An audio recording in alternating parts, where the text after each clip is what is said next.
Welcome to Trench Diaries. This is Spitfire on My Tail, Part 9. I had established a kind of friendship with Graf Perponcher and learned more about him. He had made a substantial amount of money by delivering a Junkers 160, which was the main competition of the time, to the Heinkel 70 Blitz via Russia to China, no mean feat in those days. The Junkers was an advanced aircraft, a low-wing monoplane, all-metal construction with a retractable landing gear. He himself was a very experienced pilot and a good instructor. He had quite forgiven me for almost crashing the Arado 66, and I think that he felt a bit guilty about bringing me on too fast perhaps. We pressed on and soon began the night exercises. To reach the B2 standard we had to perform 20 night landings on the Junkers W-34. This was a really hefty aeroplane with very heavy controls. I thought that it was more like driving one of the big trucks than flying. The previous day Graf Perponcher had told me that I would be checked out on night landings the following evening and should report to the field for 2000 hours. I had done enough daylight hours on the 34 and so I took off and began the wide circuit of the airfield.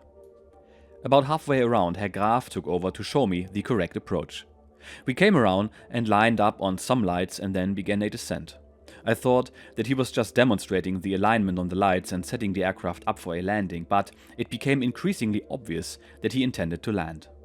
I cleared my throat and said in the calmest voice that I could manage, "Herr Graf, excuse me, but those are not the landing lights for the field. They are the lights of the main street of Werder." He grunted an acknowledgement. "Here," he said, "you're much better at this anyway, take over." It was then that I caught the strong smell of whiskey on his breath. He slumped back in the seat beside me and left me to it. So I virtually did my first night landing on my own. When we got down, Herr Graf got out and one of my peers took his place and I went on to complete another 6 landings. The spring and summer of 1937 were very good days for us. We were flying and even whilst on the ground we had plenty of sports to keep us fit and active. We had Olympic standard instructors and many interests in new sports were started at the Flugschule. Hans Rudel, for instance, became interested in the shot put, a sport which he practiced at every opportunity. Later, even during the Battle of Britain, he kept the heavy shot beside his Stuka so that he could practice during stand-down time. All around us, there was a new vigor and vitality. Germany was beginning to grow again and regain her pride. After the First World War, Germany was morally and spiritually devastated.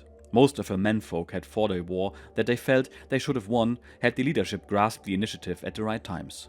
But instead, they had become bogged down in a war of attrition that could only have had one result, given that one side had the support of the whole British Commonwealth and the formidable industrial power of America. Following the armistice, the soldiers found their way home. There were no parades or marches, just a lot of tired and injured men sick of war. My father had fought in the infantry and later transferred to a heavy machine gun unit.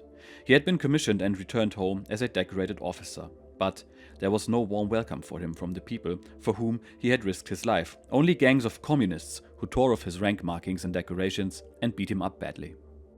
Thereafter had followed the internal problems of the nation trying to rebuild the economy and industry whilst straining under the yoke of the Treaty of Versailles. Eastern Prussia had been estranged from the west of Germany as the Polish corridor was allocated from Poland to the coast. Alsace and Lorraine in the Rhineland were taken by the French, as were the phenomenal reparations. Germany was being bled white by the victors. It may have been that the First War was avoidable, but the conditions at the end of it and the subsequent punishment of Germany probably made the Second World War inevitable. The inflation of the 20s, the thousands who starved to death, the uprisings and political strife within Germany were well documented. But what perhaps is not so well recorded was how this offered the chance for Hitler and the National Socialists to come to power. And once having gained power in 1933, they began to reshape the nation. We became part of the building process, having seen the privations and heard them discussed at length by friends and relatives. We were proud to be part of the building process. The Treaty of Versailles limited Germany to a 100,000-man army and forbade her to have an air force. Hitler flew in the face of this and developed an army in secret, in Russia. Then came the air force, which I was to become part of. We searched for clues. Were we doing the right thing? Was it right to build up forces in contravention of this treaty? The Rhineland, always part of Germany, had just been sliced away, acquired by the French. East Prussia was now cut off on the other side of a vast tract of what was once German soil. We had to ask the Poles for permission to visit our own people in the annex of Germany. And the Germans who lived in the occupied zone. All the time we heard reports of the mistreatment by the Poles, driving them from their farms and beating them up in the towns. Reports in the newspapers and short news films at the cinema verified this. Lastly, the Austrians. They seemed to hunger to be part of Germany. In Vienna, what was swish or chic was German. The styles, the dances, the music was all German. Many young men, like my debating friend Fischer, had left the Tyrol to come to Germany, to join the armed forces, to fight, if necessary, for another land. Every clue we could get seemed to clearly state that we were right. I'm sure most of us knew that we would go to war in the end, but war with Britain or America seemed to be a very remote possibility. More likely, we would clash with France or even with the Russian Soviet, but thoughts then were more of defense than attack. Only later, as confidence grew, were plans laid to repossess what we saw as ours. In the meantime, in 1937, the talk was the Spanish Civil War and how a fighting unit from Germany was to be sent to fight with Franco. It was to be called the Condor Legion. As is always the case, the youth of the country cannot see the dangers of impending war. To us, there was no doubt that Hitler, together with Reichspräsident Hindenburg, Field Marshal from World War I and hero of Tannenberg, were on the right course. It was patently ridiculous to have French troops in the Rhineland 17 years after the signing of the Treaty of Versailles. Hitler was the first politician to speak up clearly and to voice what so many of the people felt about this treaty. It was no wonder that he had the backing of the people when he began to attack it. In spite of the human problems which were generated by the Polish corridor, Alsace and Lorraine and the Rhineland, none of the preceding governments had wanted to act. When Hitler, with his highly emotive speeches, explained how much to the advantage of the victors the maintenance of the treaty was, he won applause and more votes. There was hardly a voice to be heard against him, so cleverly did he and his colleagues present the case. The Reich's Ministry of Propaganda was brilliantly managed by Dr. Goebbels, releasing the appropriate stories to the papers, rewarding and encouraging those editors that extolled the party line by placing them high on the list for further confidential information, whereas those who did not print the truth were systematically frozen out by lack of material. Similarly well orchestrated were the Olympic Games, when the eyes of the world were on Berlin. Many hearts and minds were won there by the skilled presentations and tactics of Dr. Goebbels and his staff. The obvious risk of building up the armed forces didn't worry us too much. We knew that it was a risky enterprise, especially with the Luftwaffe, but it was the only way forward. The invasion of the Rhineland had been a real bluff.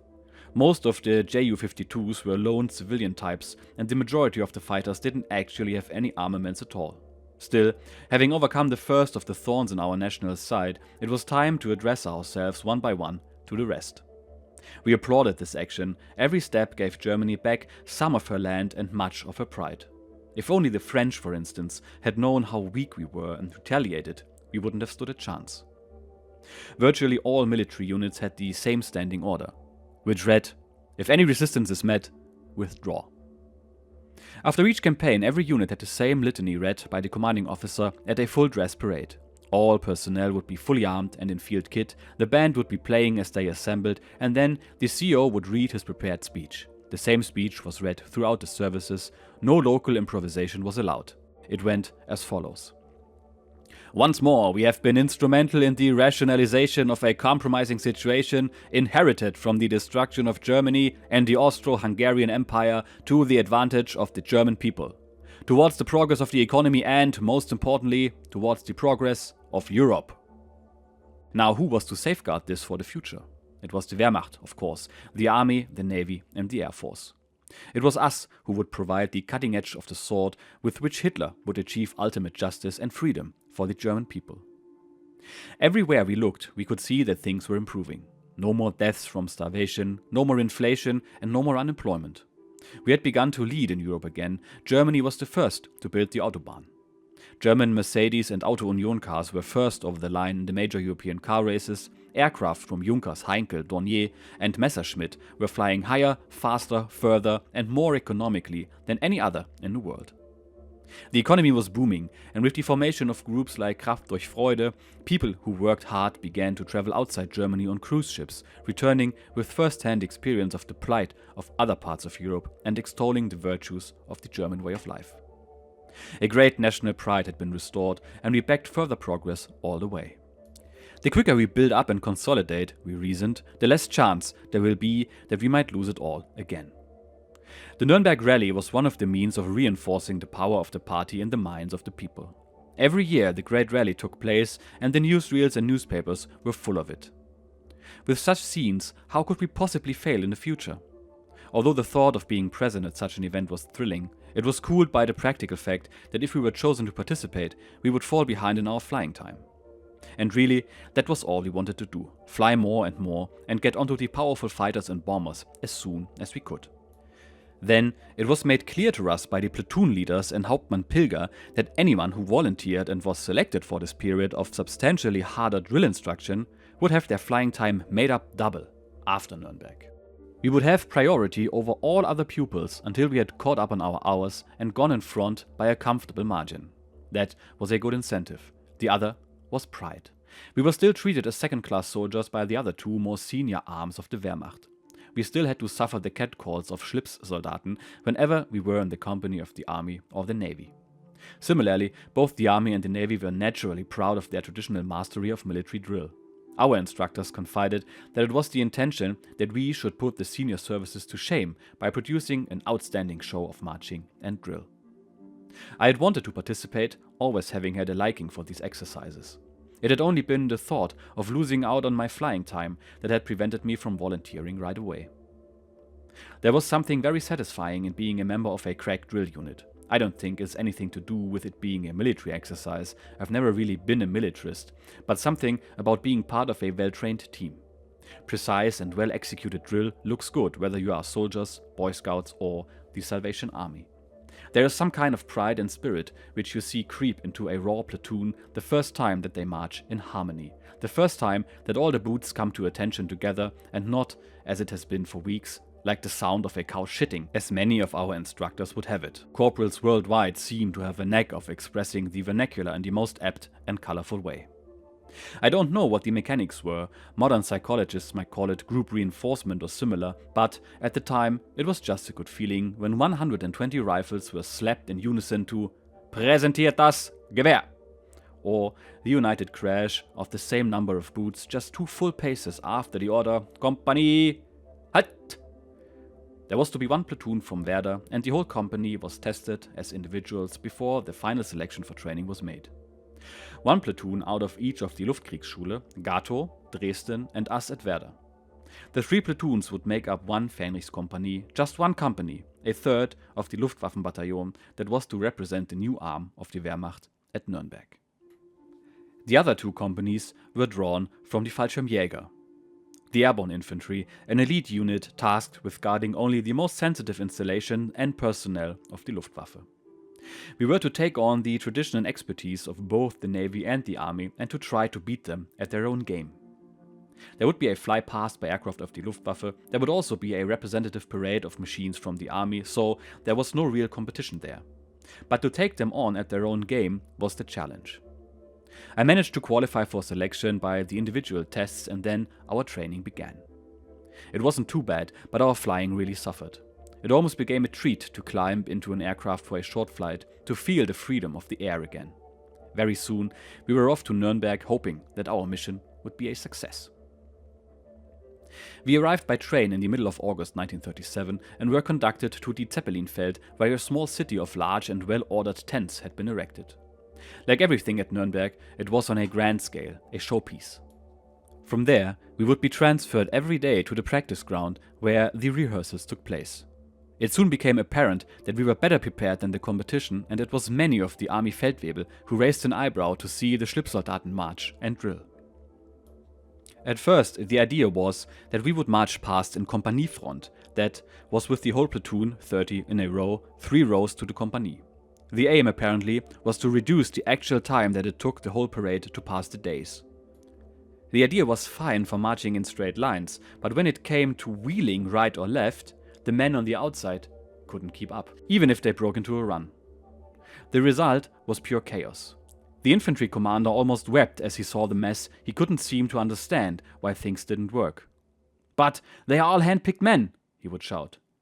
Soon, the plan was changed and we reverted to a more workable formation, die Zugbreite, which means platoon after platoon, each in 3 rows of 10. When the time came, the order would be first the Navy, then the Army, followed by the 3 platoons from the arms of the Luftwaffe. We, the ensigns, would be bringing up the rear, the Fähnriche.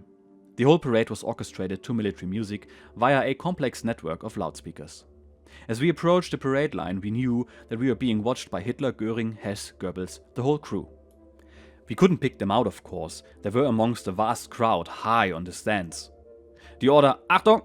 was called on the right foot, and we would then have 2 clear paces before we all stepped up into Achtungsmarsch, which is the well-known goose stepping as one man. Then there was about 150 meters to be covered in the high-stepping traditional march before we could revert to normal. Now came the plan. Our company commander had decided that we would try to steal the show, and so, after passing the stands and all the celebrities, we completed the 150 meters specified, but did not relax as the other units had. We marched in superbly polished style all the way to the end of the stadium. The effect on the crowd was electric, raising a huge roar of approval as we, in our own way, saluted them. In a second, they were on their feet in thousands and clapped us until we were lost from their sight. The maneuver had been a success. Die Schlipsoldaten had finally come of age. Still high on our success, we handed in our rifles and were released to enjoy ourselves for the rest of the day. We had earned it. We roved around in a group, proud of our pale blue uniforms and yellow collar patches. Even the tie didn't seem so bad anymore. A drink was in order, and so we marched into Robert-Ley-Halle. There we found a real festival atmosphere like on the Oktoberfest or in Berlin on the Weissbier Festival. There were good bands and lots of beer, all served at long wooden tables. We took over the larger part of one of the tables, joining an elderly couple who, when seeing our Luftwaffe badges, congratulated us on our performance in the parade. The place was filling up and the tables were getting full when a group of SS men came in, arrogant from the outset, in their field grey uniforms and sinister black collar patches.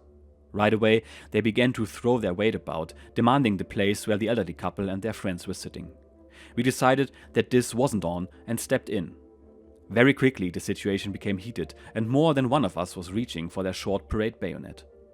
Bloodshed looked inevitable. There was no reasoning with these SS cadets. Fortunately, an arbitrator was at hand in the form of a senior SA man who stepped in to calm the situation. It was obvious from his badges of rank that he was a very senior official, a real Goldfasan, which means a golden pheasant, and both sides respected his seniority. He seemed to be an intelligent man and a great diplomat. Soon, the situation was resolved with the old couple and their friends staying. We even had a beer with the SS, but they soon melted away, leaving us to enjoy ourselves. It had been our first contact with the SS, and not one which recommended them well in our minds. They were just young cadets like us, drawn from all over Germany, but already their attitude was insufferably arrogant and extreme. Certainly, we didn't want to have anything more to do with them whilst we were in Nuremberg. After the drill parade was over, there were the military might demonstrations, which we were able to see. They took place at the Zeppelinfeld, and for many of us, it was the first time we had seen simulated attacks. It was most impressive. Coordinated infantry and tank attacks were supported by fighters and dive bombers. Actually, a little old-fashioned by later standards, but at the time, a frightening demonstration of military power. The dive bombers were still the HS-123 biplanes, and the fighters, a mixture of HE-51s and Me-109s, but with the 123 screaming down, making a hell of a noise, and the fighters speeding in at 0 feet over the crowd, you couldn't help but feel the military might that was stirring in the heart of our country. In many ways, we were sad to leave the spectacle of Nuremberg to return to the routine of training. But our officers and comrades honored us upon our return. The newspapers had carried favorable reports of the Luftwaffe, and we had certainly done much to bury the derisory Schlipsoldaten with which our senior services had tried to label us. Also, the officers were true to their word, and the Nuremberg veterans were given priority in flying and training, and soon we were qualified for the Militärflugzeugführerschein, which is the military aircraft license, which, amongst so many other things, meant that we could wear, for the first time, the treasured Flugzeugführerabzeichen. Now we felt like pilots, although we still had a very long way to go. The next part of the training was to be attached to a real Luftwaffe unit. In my case, it was to a bomber unit equipped with Dornier 17s located at Schwäbisch Hall, where, by coincidence, I had served out my Arbeitsdienst a year or so before. Again, we were mixed so that we would get to know the trainees from the other two Luftkriegsschulen. So, there were 5 from Werder, 5 from Dresden and 5 from Gatow. This had been done with the Hollerith punch card machine, and we all had names which began with S. Thus, the group was made up by Steinhilper, Stendel, Strehl, Stangl, Steiger, Schmidt, etc. The contrast from flying school to a combat unit was really striking. I felt really honored to talk to a battle-hardened Oberfeldwebel who had done a 9-month tour in Spain with the Condor Legion.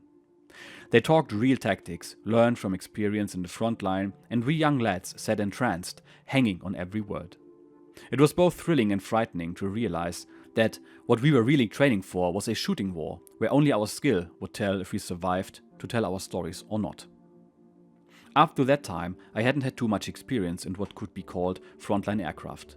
I had done aerobatics and even flown a few hours in a HE-51 at Werder, but that was already an obsolete fighter, and the 109 was years ahead of it in all respects. Similarly, we had not really come into contact with any of the new generation of bombers. I had flown the lumbering Junkers W-34 single-engine and the twin-engine FW-58 Weihe, but not the Dornier 17. This was something completely new again. Firmly strapped into the cockpit of the twin-engine bomber, we were treated to a head-shopping cross-country flight and participated in both high and low-level bombing exercises on the nearby range. All of this was done as an observer/navigator, the Dornier 17 being of a different class for young pilots like us.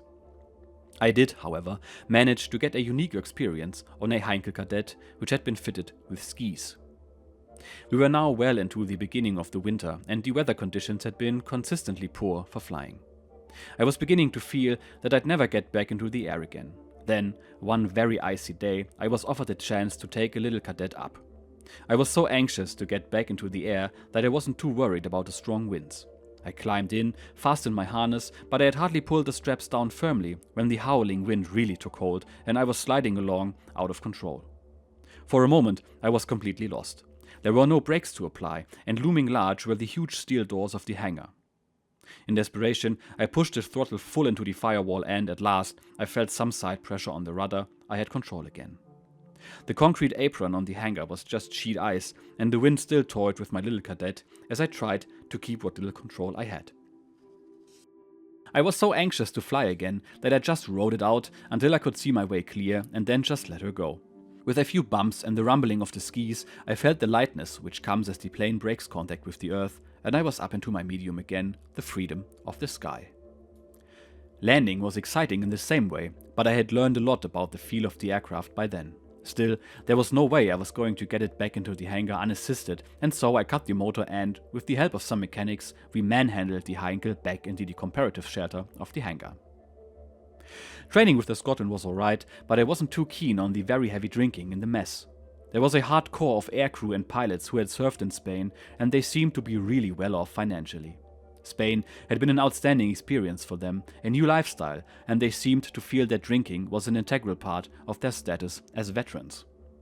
We had to spend many of our evenings in the casino, as the officers' mess was known, mainly, as we were told, so that we would learn and improve our social graces.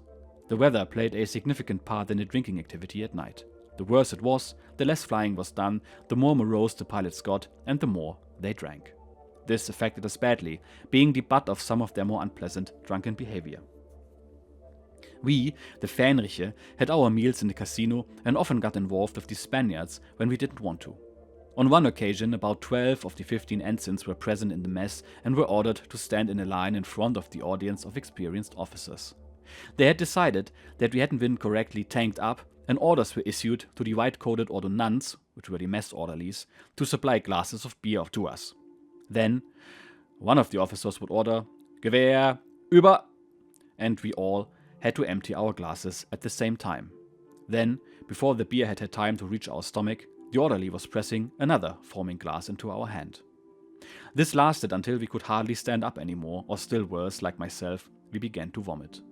It was an awful spectacle, 12 young men, the product of years of intensive training, the cream of the new officer corps, vomiting and crawling over each other like animals. The officers thought it was the greatest joke ever, telling us that we'd still got a long way before we had finished our real battle training. I've never known what to make of this kind of initiation. At one time, I thought that it might be a process of toughening up for the potential hardships and horrors of warfare. But now, I think I might have been too generous and, in fact, it was nothing more than rather childish bullying. Later on, I never imitated the same sort of behavior myself, nor did I support that type of humiliation when I was an officer myself.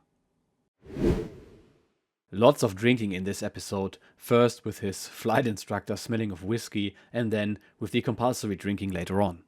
I will talk about that later in the after-action report, but first let's talk Treaty of Versailles. I'm sure most of you know all about it, but at the time it was already apparent to most that this treaty would lead to another war within a few years. It put the sole responsibility of the First World War breaking out on Germany alone and imposed huge reparations on it. In fact, the very last installment of these reparations was only paid in 2010. It took us 92 years to pay everything off, to give you an idea of how much it was. And to quote the great French Marshal Foch, "This is not peace, it is an armistice of 20 years. He would be correct almost precisely to the year. Now, talking about how and why fascism rose in Germany would be way too complex for a simple after-action report, but it is safe to say that the German people did not simply wake up one day and collectively decided to vote for Hitler. It was a long process that was flanked by violence and instability. Maybe I will do a specific video about it one day, but it is interesting to hear the perspective from someone who lived through it. Anyway, on to more personal and relatable topics. What's quite funny, by the way, is that Ulrich looks a bit like my father and as such a bit like me. Coincidentally, we also share a common interest in aviation and also in drill. I always quite enjoyed drill during my time in the army, it just felt really good to do it. I also did not enjoy the forced drinking that was quite common. Even though I love me some beer and schnapps, because I am German after all, sometimes it was pure excess and unnecessary. I myself was party to some initiations of new junior sergeants that went way overboard, but that's just part of the game, I guess. It's funny though that these things apparently have always been the case then and now. So, that's it for this episode. If you enjoyed it, you know what to do, and I will see you in the next one. Until then, cheers and bye bye.